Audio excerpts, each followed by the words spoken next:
est une tour de fer pilée de 330 mètres carrés de hauteur, située à Paris. Elle est construite de 1887 à 1889 par Gustave Eiffel et elle est devenue le symbole de la capitale française. La tour Eiffel est l'une des structures les plus reconnues dans le monde, avec plus de 7 millions de personnes visiteurs tous les ans. Cette tour est inscrite au monument historique depuis le 24 juin 1964 et est inscrite au patrimoine mondial de l'UNESCO depuis 1991. Il compose de 3 étages. Le premier étage de la tour, vous trouvez l'un des 2 restaurants populaires, ainsi que des boutiques de souvenirs, des encas à acheter, des expositions éducatives et culturelles. Une aire de jeu pour les enfants. Il y a aussi le pavillon ferry où vous pourrez vous procurer des cahiers d'activités bilingues pour enfants et profiter du cinéphile, une projection cinématographique immersive. Le deuxième étage de la tour dispose d'un immense point d'observation qui offre des vues spectaculaires sur toute la ville de Paris. Vous verrez aussi des monuments, comme les Champs-Élysées, Notre-Dame de Paris, le Louvre, le Grand Palais, la place du Trocadéro, etc. La mosquée Hassan II est une mosquée située à Casablanca. Érigée d'une partie sur la mer, elle est un complexe religieux et culturel.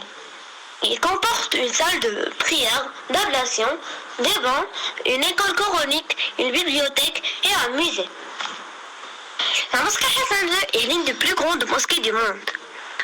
La conception de ce projet a été confiée au cabinet d'architecture français dirigé par Michel Pinson, lequel a amené à bien cette entreprise en étroite collaboration avec des artisans et des ouvriers marocains, ainsi qu'avec la société française Boeing.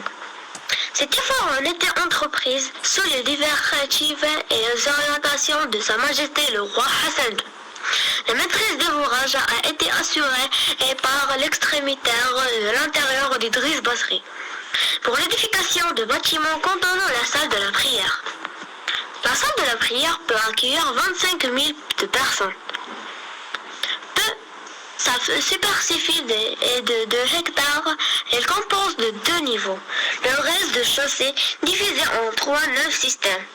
Pour les hommes, les pyramides d'Égypte sont des monuments de pierre construites par l'Égypte antique, qui étaient utilisés du moins pour les plus importantes, comme tombeaux. Leur forme est plus ou moins proche d'une pyramide géométrique. Elle comporte une ou plusieurs chambres internes reliées par des couloirs. Ce type de construction caractéristique de l'ancien empire, mais quelques pyramides sont plus tardives. Ces 3 pyramides sont à la fois les plus impressionnantes et les plus emblématiques de cette civilisation. La grande pyramide de Gizeh, construite par Khéops, fait partie des 7 merveilles du monde antique et est classée au patrimoine mondial de l'humanité. Vous trouvez des passages menant à la chambre funéraire du roi ou de la reine. Leur forme caractéristique symbolait un rayon de soleil. De la liberté. La statue de la liberté est une statue située à New York, États-Unis, sur une petite île proche de Manhattan, Liberty Island, sur le fleuve Hudson. Elle fut offerte par la France pour le centenaire de l'indépendance des États-Unis et inaugurée par le président Grover Cleveland le 28 octobre 1886. Elle fut exécutée à Paris par le sculpteur Auguste Bartholdi. La charpente métallique de l'édifice a été réalisée par l'ingénieur Gustave Eiffel. La statue, recouverte de plaques de cuivre rivetées et en effet creuse. Son socle est en pierre de Kirsantan. D'une hauteur de 46,50 mètres, 92,99 mètres en comptant le socle, elle représente une femme drapée brandissant une torche de la main droite dans sa main gauche.